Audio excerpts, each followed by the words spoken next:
What's going on, guys? My name is Wade with TechDaily, and in this video, we are checking out the new Samsung Galaxy S25 Plus. So this is unboxing number 3 of 3 for me. If you'd prefer to see the regular S25 in a super special color, or the S25 Ultra, I have separate videos on those already. But this one, the S25 Plus, is my personal favorite of the trio. I think this phone has always been the best balance of specs and price, but it seems like literally no one else agrees with that because the Plus doesn't sell nearly as well as the other two S-series phones every year. Regardless, I still buy one every year. So let's get this out of the box, and maybe by the end here, I'll be able to convince one of you guys to buy one too. Yanking off the lid, the first thing we get is the phone itself. I opted for the navy blue, obviously, which is probably the boldest of the standard color options this year. There's also a mint green, which I really like, a more subtle icy blue, and what Samsung calls silver shadow. If you really want to get wild, you can get one of the 3 Samsung.com exclusive colors. You already saw that I did get the regular S25 in coral red. There's also pink gold and blue black. As far as everything else in the box, well, stuck inside the lid, there's the familiar packet of stuff. Just your SIM ejector tool, a stack of paperwork and instructions, and a USB-C charging cable. And I sort of wonder how much longer Samsung will include even this stuff. So as we finish unwrapping the S25 Plus, I want to just quickly talk prices. Now, this phone starts at $999 for the 256GB model, though during the pre-order period,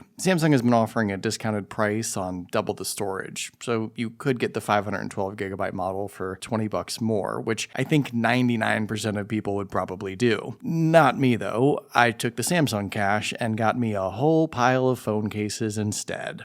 Don't be like me. Get the storage upgrade. You can also trade in whatever current smartphone you have, and Samsung will give you a bit more money for it right now. So if you went with the maximum possible pre-order promotion, you could technically get the 512GB S25 Plus for $320 if you have one of last year's phones to trade in towards it. Not a bad deal, all things considered, and I don't know how much longer Samsung is going to have these different elevated offers, but I'll leave some links down below in the video description if you want to at least double check or shop around. Now, when it comes to this S25 Plus, and all 3 of Samsung's S25s really, it's not hard to see that these phones are very similar to last year. So I want to do sort of a combo overview. I'm going to talk about what's new, of course, but I also want to explain why this S25 Plus in particular is such a good option in the lineup. Size-wise, it's the same 6.7 inches as last year. Samsung sort of slimmed down the bezels a tiny bit and made the phone a little thinner. So overall, it's a slimmer form factor, but it's not something you're going to notice. It's kind of unique about this phone, though, is that while it's called a Plus, it's not exactly big. In fact, this is the same size screen as pretty much every other Samsung phone you can think of, at least within a 1/10 or 2/10 of an inch. By comparison, the regular S25 at 6.2 inches is arguably quite small, and actually may be one of the smallest current Android devices you can buy at this point. The Plus is still a little smaller than the Ultra at least, but depending on how you look at it, getting this big screen on the S25 Plus is either a nice perk or an unavoidable necessity. I mean, if you're used to other big phones, previous flagships, even mid-tier A-series devices, I don't think you'd opt for the regular S25. So the Plus here almost feels like the default option or the starting point if 6.5 inches and above is your minimum threshold. Around back, this phone is made from the same combination of Gorilla Glass Victus 2 and an all-aluminum color-matched frame. The ultra-premium materials like titanium and the new Gorilla Glass armor are only available on the S25 Ultra, and aside from a slight design change to the camera rings, this phone looks darn near identical to the last 2 or 3 S-series before it. Taking a look around at all the other bits, there's nothing on the left side except for a 5G antenna. On the right, your usual power and volume buttons, a couple tiny microphone holes can be seen at the top, and at the bottom, the main loudspeaker, USB-C port, and the physical SIM card tray. Obviously, no micro SD card support on this phone. My measly 256GB of storage is already clogged up more than 10% just from Android and the 20-something pre-installed apps that continue to litter these phones. No, I'm not buying a cloud storage subscription, but thanks for asking. The in-display fingerprint sensor is the same as in years past, nice and quick. And as far as the display, Well, Samsung didn't really change anything here for this year. The 6.7-inch dynamic LTPO AMOLED panel seems to be the same, along with its 120Hz refresh rate and Quad HD resolution, which you hopefully remember to enable yourself in settings. And the phone tops out at the same 2600 nits of max brightness when auto brightness is enabled. Now, I do think this is still a great viewing experience overall, but I'm somewhat surprised Samsung didn't change something here just so they could say the screen was better. But the display on the S25 Plus is unique in the fact that the Quad HD resolution isn't something you get on the regular S25 still. Now, can you really tell how much sharper it is with the naked eye? Probably not, but it's nice to have. It's nice to know that this more expensive Plus phone has the same screen resolution as the Ultra and is an additional spec or option that the regular S25 doesn't have. It's something, and it's one more reason to consider this phone, or at least think about how you do get a little more spec-wise besides its bigger display. I don't know that I'd put the full value of the extra dollars on the QHD resolution alone, but some percentage of that extra spend for sure. Also, the dual speaker setup seems to be the same as previous years too. It's fine, nothing special. I wish it was better. I won't bug you guys with a crude sound sample since no one seems to like me doing that anyway. Now, really, the two big changes with the S25 lineup this year are with the processor and with the software. And I feel like this has received mixed reviews since on the software front, One UI 7 and a lot of what Samsung has been talking about with AI is either coming to other devices you currently have eventually or not that useful to you to begin with. So maybe not something that's all that enticing in the first place. Let me know which camp you fall into. But powering these new S25s is the all-new Qualcomm Snapdragon 8 Elite chip.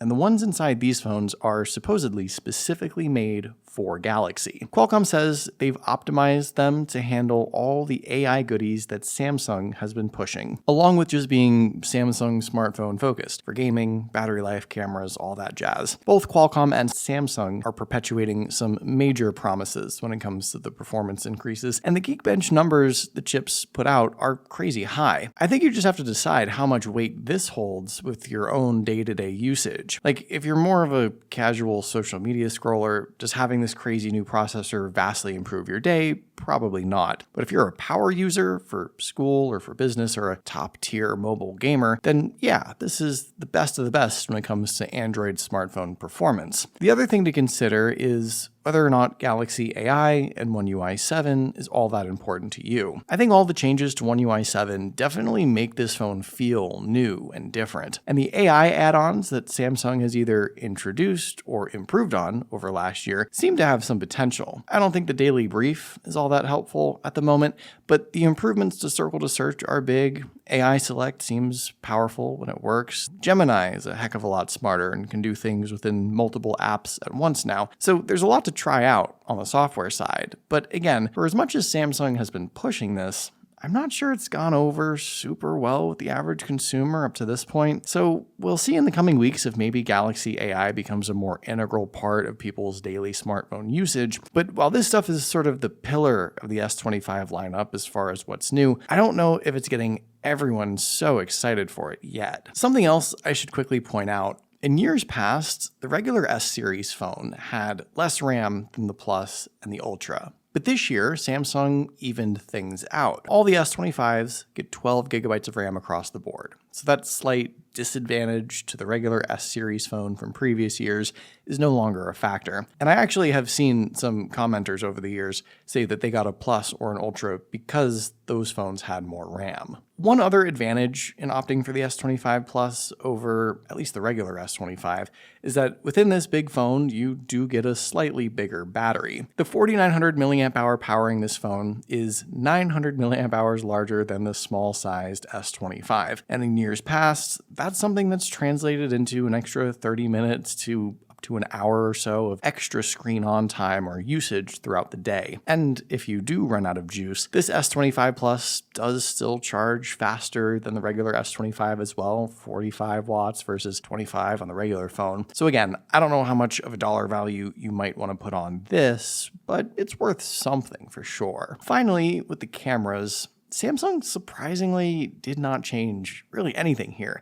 at least not for the regular S25 and the S25 Plus. Around back, we get the same 50 megapixel main lens, 10 megapixel telephoto lens, and 12 megapixel ultrawide as last year's phones, and the same 12 megapixel selfie shooter up front too. Inside the camera app, you'll see some visual changes thanks to the One UI 7 update, but functionally and feature-wise, there's nothing really here that's new. Sure, you can edit your pictures with some of those AI tools I mentioned earlier, and there's an audio eraser feature for video now, but at least on the non-ultra phones, the camera, the hardware, the shooting modes, just wasn't really a big focus this year. That's not to say that you won't see some differences or improvements with your images and videos. Samsung says they put some work into improving low-light video and nighttime shots, so we'll test that out for sure. But while the camera upgrades used to be like 80 or 90% of the phone's overall changes, this year it's practically zero. Samsung says that they don't really expect people to upgrade their phones every year anymore,